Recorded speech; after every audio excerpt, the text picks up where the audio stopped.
Sim, pessoal, continuando aqui. Já Portugal, eu queria que o Brasil voltasse à situação de colônia, criasse aquele vínculo de novo de colônia. O Brasil se tornasse novamente a colônia de Portugal. E aí, o que eles exigiram? Eles exigiram que Dom Pedro I retornasse para Portugal. Começou esse movimento de ida de Dom Pedro do Brasil para Portugal. Tudo bem? Só que aqui no Brasil, as elites daqui brasileiras fizeram outro movimento para que Dom Pedro ficasse aqui no Brasil.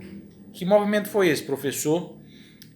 Ele mobilizou aquelas pessoas para assinarem a permanência de Dom Pedro I aqui no Brasil. E aí conseguiram as 8.000 assinaturas para a permanência de Dom Pedro no Brasil. E aí, através dessa assinatura, Dom Pedro I disse: para o bem de todos, para a felicidade geral da nação, diga ao povo que eu fico. E esse dia ficou conhecido como o Dia do Fico, onde Dom Pedro I descumpriu a ordem lá do seu pai, lá de Portugal, e não voltou para Portugal e resolveu ficar aqui no Brasil. Tudo bem? Até então, o Brasil não tinha se tornado independente. O Brasil ainda era dependente das nossas relações, ainda era de Portugal mandar aqui, de metrópole. Essa aí mais ou menos lá pelo dia, em janeiro de 1922, esse dia do Fico aí, 9 de janeiro, salvo engano. E é o que acontece, né, professor?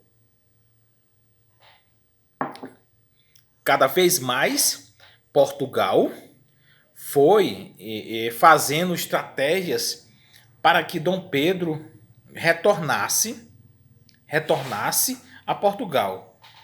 Uma delas é fazer o quê, né, professor? É aonde todas as ordens que viessem de Portugal para cá tinham que ser acatadas. Aí Dom Pedro I disse: não, agora a ordem que vier de Portugal só vai valer aqui no Brasil depois que eu sancionar, se eu disser que vale ou não. Aí as coisas já começou a ficar uma tensão entre Brasil e Portugal novamente. Aí veio outra ordem, só agora sim, seu pai exige a sua volta imediata para Portugal. Nesse período que veio essa ordem para a volta de Dom Pedro I a Portugal, essa exigência da coroa portuguesa, Dom Pedro I estava indo para a província de São Paulo. Foi nessa fase, foi nesse período aí, nessa província, que ele recebeu essa ordem, que ele tinha que voltar para Portugal imediatamente, era uma ordem, veio até os soldados portugueses mandar essa ordem para ele, que você vê alguns livros de história, né? Aí Dom Pedro I disse, viu essa ordem, aí a imagem do, né, Riacho Ipiranga, disse, ó, independência ou morte. Proclamou a independência do Brasil, ó, dia 7, né, de setembro de 1822. Independência ou morte. Nós não vamos mais depender de Portugal. O Brasil agora é independente de Portugal. Não quero mais romper o seu vínculo de Portugal. Nós somos o Brasil agora, é uma nação independente. Tudo bem entender até aqui, pessoal? Não é fácil? Tudo isso aí não é fácil.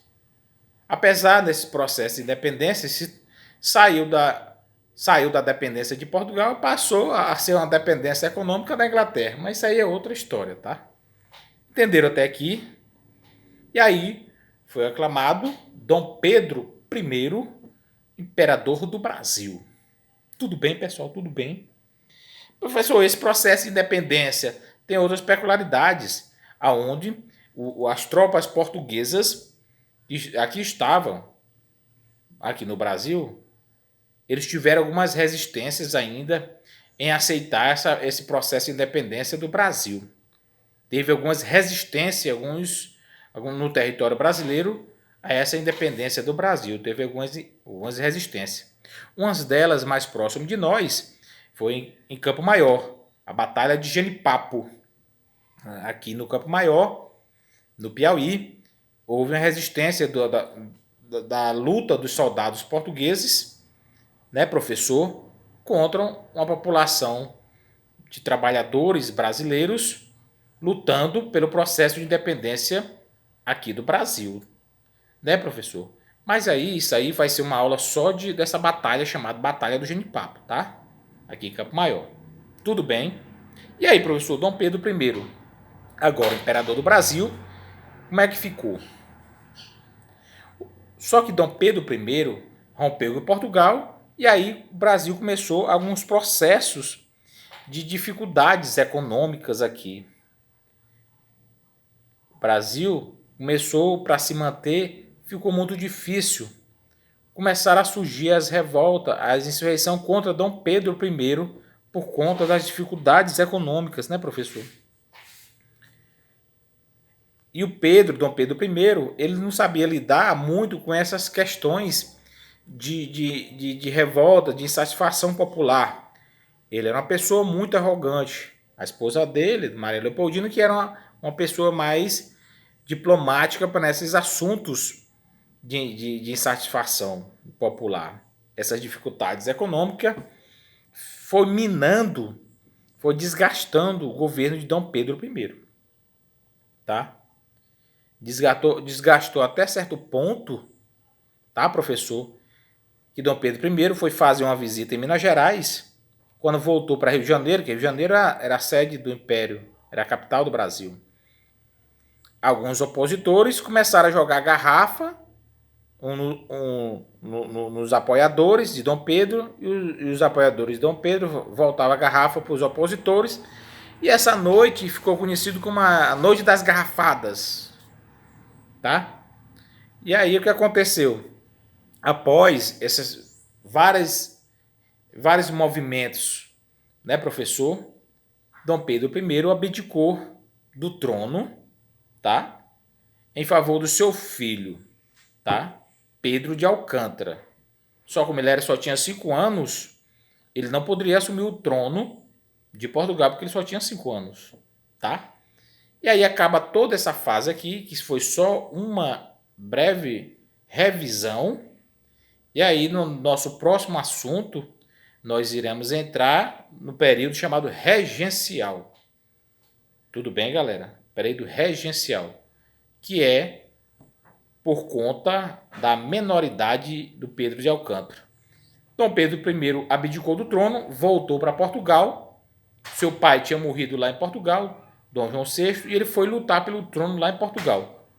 E ele foi para lá e deixou seu filho aqui, Pedro de Alcântara, como príncipe regente, que é o assunto da nossa próxima aula.